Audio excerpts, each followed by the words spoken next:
Hey everyone, this is a demo for using my new modifier Quick Trails. Let's go to the blend file. Now if I press play, you can see that the trails are generating out of these tiny spheres.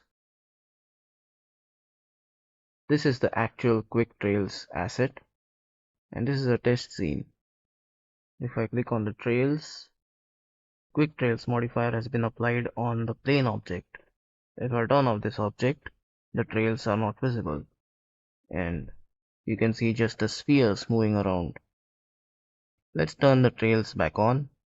Now if I turn on render view mode and let's turn off overlays. Now you can orbit around in full 3D view. If I go to the compositing tab, you can see I have applied a glare node to give that slight glow effect.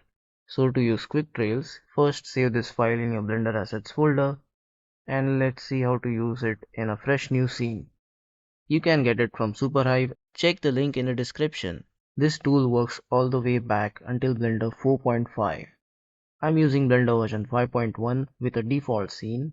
Let's go to the asset browser and bring in quick trails. Drop it anywhere in the scene, and if you press play, you can see the particles are emitting out of it.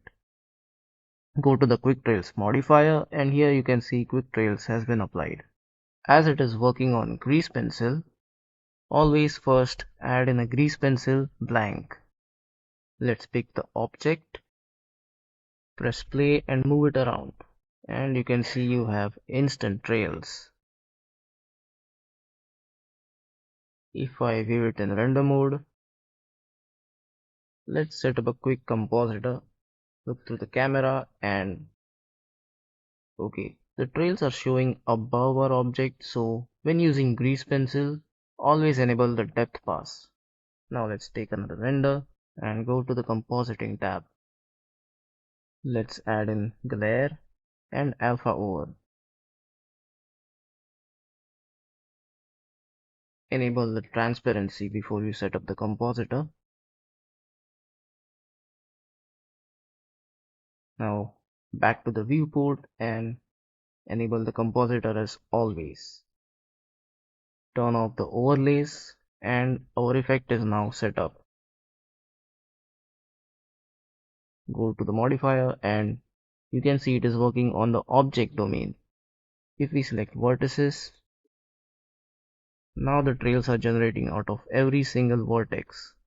You can select edges, faces, or even instances. But this object doesn't have any instances. So first we have to bring in an object which has geometry node instances.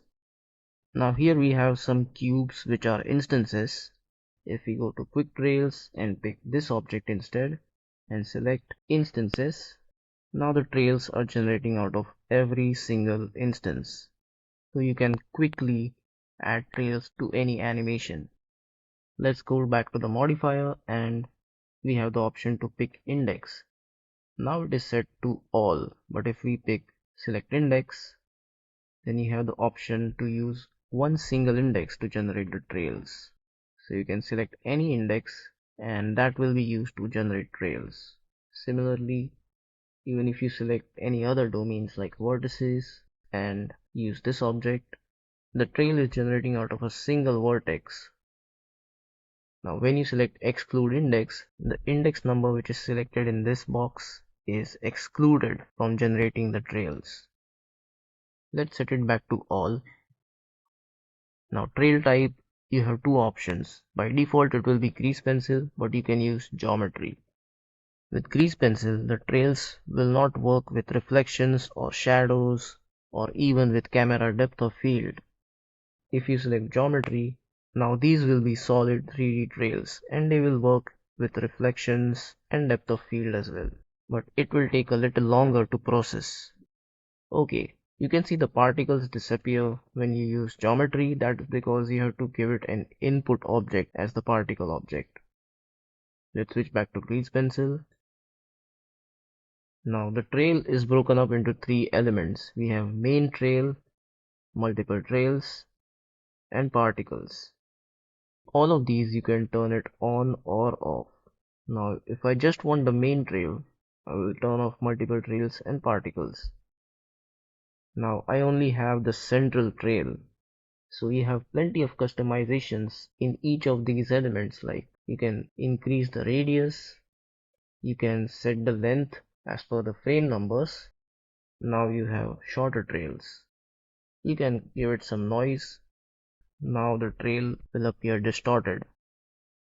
So if I give it some more length, you can see the endpoints of these trails are getting distorted. So you can play around with the noise and the noise scale. Noise scale will determine the wavelength of these distortions.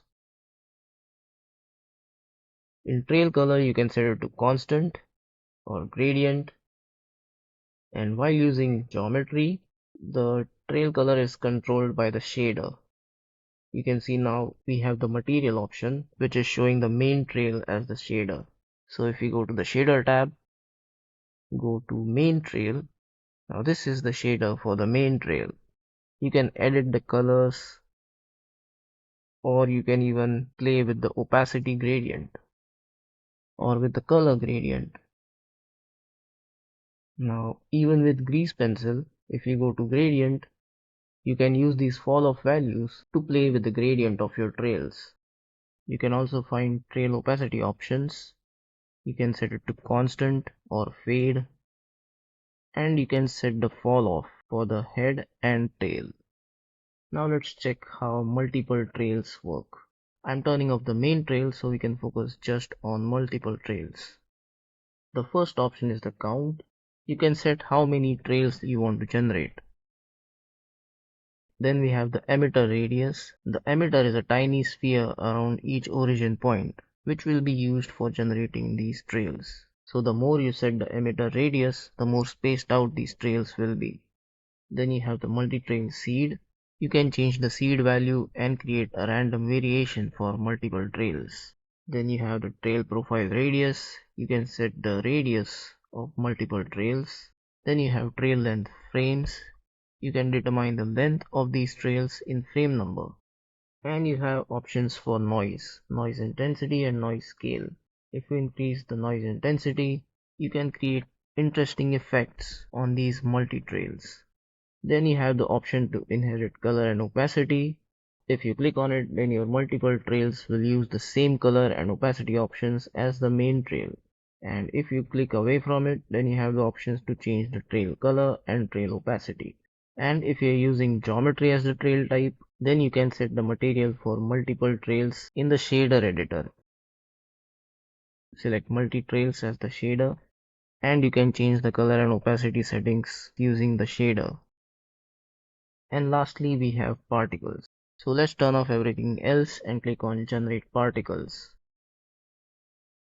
If the trail type is set to geometry, then you have to first provide an input geometry as the particle. So I will pick this plane as the input particle. Now the plane has been distributed as particles. And with geometry you get options like face camera. So with face camera, all the planes will be looking in the direction of the camera. So using face camera, you can set all the particles to have a face card material. So you can go to material in the shader editor, select particles. To set up a face card, use gradient texture with a color ramp and use texture coordinate and set the gradient type as spherical and use object as the texture coordinate. Now you have face cards. Okay, let's use our default setup again. You can also set random rotation from 0 to 1. And if the trail type is set to grease pencil, then the particles will appear as these blobs. Then you can change the particle density to generate more particles. You can change the emitter radius. If you set a larger emitter radius, then more number of particles will be generated. Let's reduce the number of particles to keep things smoother. Then you have particle radius to increase or decrease the size of particles. You have size variation, Particle speed will determine how fast the particles are emitted out of the object. You can set the speed variation from 0 to 1, and lifetime frames will control how long you want the particles to appear. Now let's see the particle noise options. So here we have intensity, scale, and phase speed. So let's give it some intensity, change the scale. If you reduce the phase speed, you can create slowly evolving effects for your particles. Increase the scale to increase the wavelength of your noise, and you can create endless number of random variations for your particle flow. Okay, let's reduce the noise back to 0. And finally, you have options for particle color and opacity. So you can set the particle color to constant or gradient. And the color of the particles will be affected throughout the lifetime of the particles. You can set the fall off for the gradient, and you have the options for particle opacity as well. And when the trail type is set to geometry, then you can affect these settings within the shader editor. So using a color ramp, plug the attribute factor to the color ramp, and now you can affect the color of the particles using the shader editor. Similarly, you can change the fall off of the color using the color ramp. So overall, by using these effects in combination, you can create interesting effects for any animations.